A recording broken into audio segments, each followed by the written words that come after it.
みんな、済んだもんなのだ。今日はアフリカ大陸にある南スーダンについて紹介するのだ。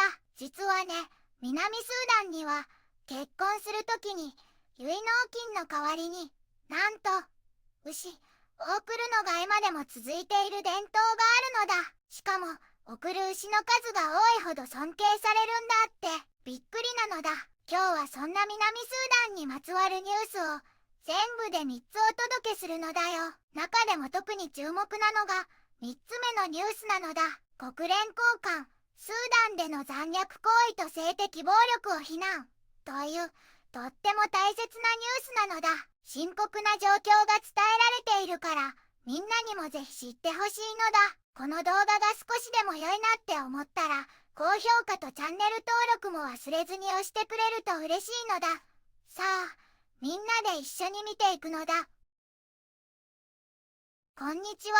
今日はアフリカで一番新しい国の一つ、南スーダンをご紹介するのだ。東アフリカの内陸部に位置し、広大なサバンナと豊かなナイル川の恵みを受けているのだよ。首都はジュバで、人口は約1200万人と言われているのだ。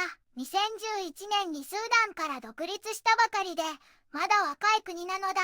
長い内戦を経て平和を求めて生まれたこの国は、現在も安定した政治体制の確立と国の発展に向けて努力を続けているのだ。主要産業は石油採掘と農業が中心なのだ。特に牧畜は人々の暮らしと文化に深く根付いているのだよ。多様な民族が共存しており、それぞれの伝統や音楽、ダンスが豊かに息づいているのが魅力なのだ。現在、平和構築とインフラ整備が大きな課題で、国際社会からの支援も受けながら、未来に向けて力強く歩みを進めている最中なのだ。豊かな自然と人々の希望に満ちた笑顔が印象的な国、それが南スーダンなのだよ。一つ目のニュースなのだ。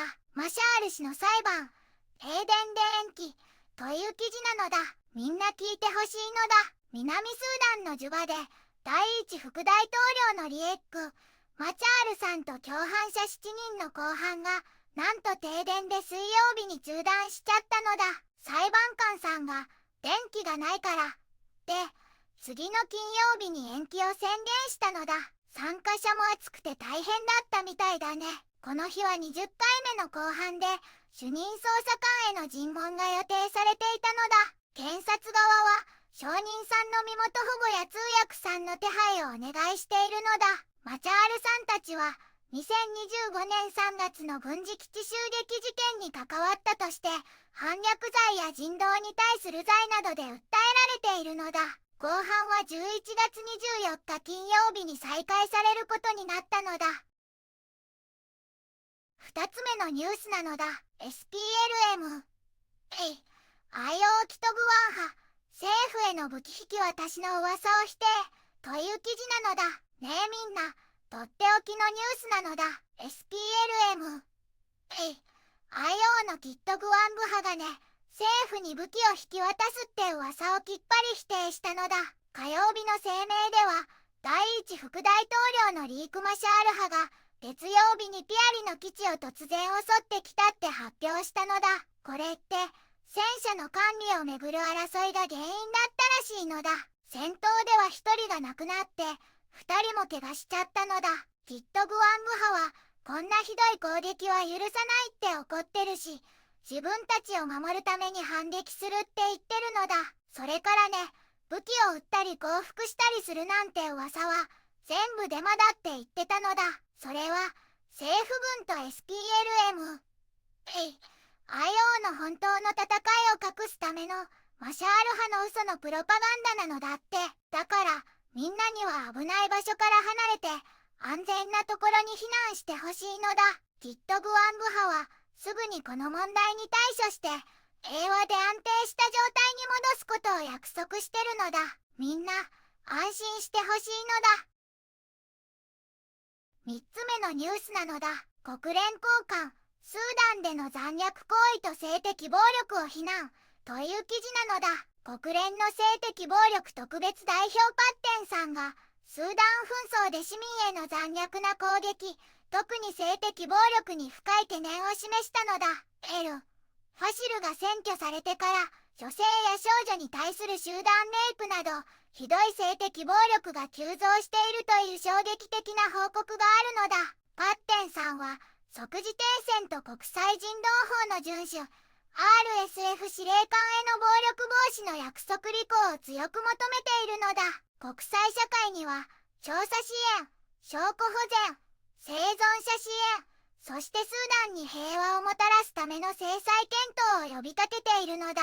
避難民キャンプの過密や食料不足が性的暴力の被害を深刻化させているため、人道支援のアクセス確保と生存者への医療、心理的ケア提供が急務なのだ。国際社会にはスーダンを最優先し、あらゆる支援を動員してこの残虐な戦争を終わらせるよう強く訴えているのだ。今日の南スーダンニュースは、停電による裁判延期や武装勢力間の衝突など、まだ多くの課題があることを教えてくれたのだ。平和を願って独立したこの若い国が、国際社会の支援を受けながら、希望に満ちた未来へ進めるよう、スンダモンも応援し続けるのだ。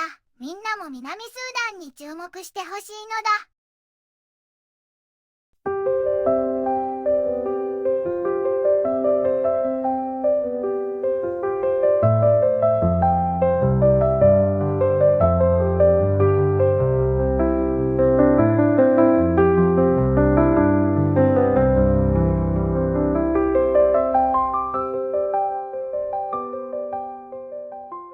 こんにちはなのだ。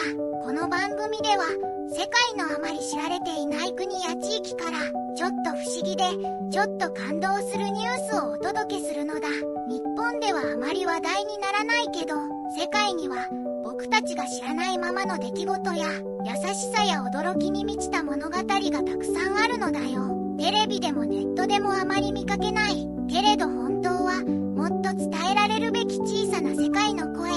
そんな声を僕と一緒に見つけに行くのだ。さあ、一緒に知られざる世界の旅を始めるのだ。